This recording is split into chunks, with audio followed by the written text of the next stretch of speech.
भोजपुरी सोनू चमोली।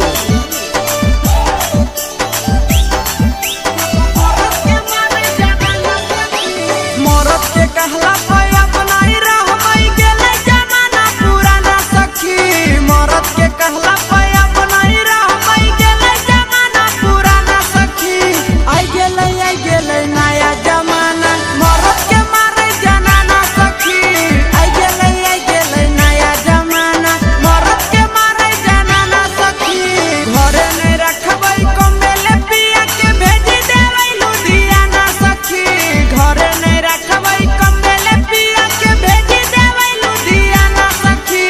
आई गेलै नया जमाना मरद के मारे जनाना सखी। आई गेलै नया जमाना मरद के मारे जनाना सखी।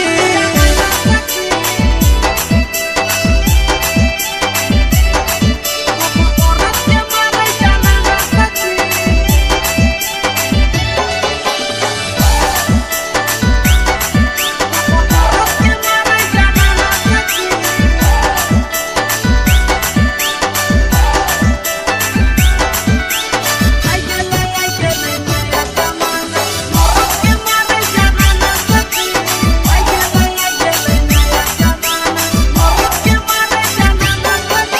सुते से जरिया अइतै बाला मुआ कर देबै कोनो बहाना सखी। सुते से जरिया अइतै बहुनवा कर देबै कोनो बहाना सखी। पकड़ काला रवा धरबै जुलुफिया छुबे नहीं देबै खजाना सखी।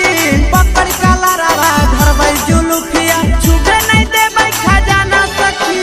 खटिया बिछैबै अलगे सुतैबै अलगे खिलैबै खाना सखी।